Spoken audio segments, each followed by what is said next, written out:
So, you know, people come to me all the time and they say, Bill, I'm with you. I saw your movie. We're right here. You know, I don't believe in that crazy biblical nonsense, just the central story. Oh, you mean the stupidest part? I mean, come on. God had a son. I mean, time out right there. God had a son? He's powerful beyond all imagination. He exists in a realm above time and space, but he has kids? Why do I believe the resurrection occurred? Well, there's a lot of reasons. First of all, resurrections are possible. Why? Because the greatest miracle in the Bible has already occurred, the creation of the universe out of nothing. We have good scientific and philosophical evidence that the first verse of the Bible is true. In the beginning, God created the heavens and the earth. If that verse is true, every other verse is at least possible. Now, what evidence do we have that the New Testament documents are telling the truth? To remember things, I like to alliterate them. So there are 6 lines of evidence that all begin with the letter E that will help you remember them. First of all, we have early testimony. Most, if not all, the New Testament documents are written prior to 70 AD. Second, we have eyewitness testimony. There's over 140 details just in the second half of the book of Acts and the Gospel of John that we know are eyewitness details that only an eyewitness could know. Thirdly, after early and eyewitness, we have embarrassing details. You go, what are embarrassing details?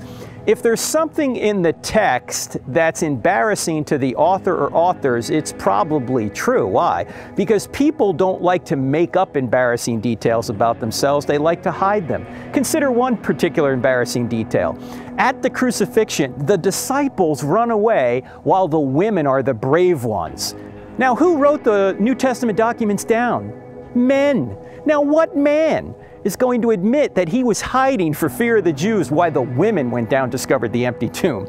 Nobody would do that. In fact, if they were making up the story, they would say they marched right down there and moved that elite Roman guard out of the way. And then they saw Jesus, who congratulated them on their great faith.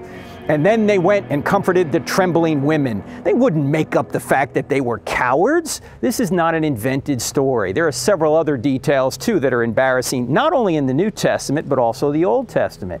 Fourthly, we have excruciating testimony. We get that word excruciating. It means out of the crucifixion, which is the argument that says that these men who were in a position to know whether Jesus had risen from the dead died brutal deaths when they could have saved themselves by simply saying, no, it never happened. They were living excruciating lives. These Jews who thought they were God's chosen people, why would they do this unless Jesus had risen from the dead? They had no motive to do it. Also, number 5, we have expected testimony. What that means is there's Old Testament prophecies that prophesy about a coming Messiah. And if I only had one Old Testament prophecy to make my case on, it would be Isaiah chapter 53. If you've never read Isaiah chapter 53, go read it. You will see it is an uncanny description of what Jesus did for us, yet it's written 700 years in advance. And we know it's earlier than Christ because it's the greatest of the Dead Sea Scrolls, 24 feet long. So we have expected testimony. And finally, we have extra-biblical testimony. There are 10 ancient non-Christian sources within 150 years of Jesus' life that mention Jesus and the apostles very briefly.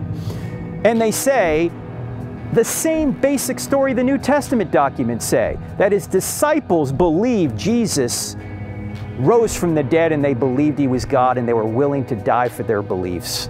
Now, how could this be invented when you even have non-Christian writers admitting the disciples believed all this?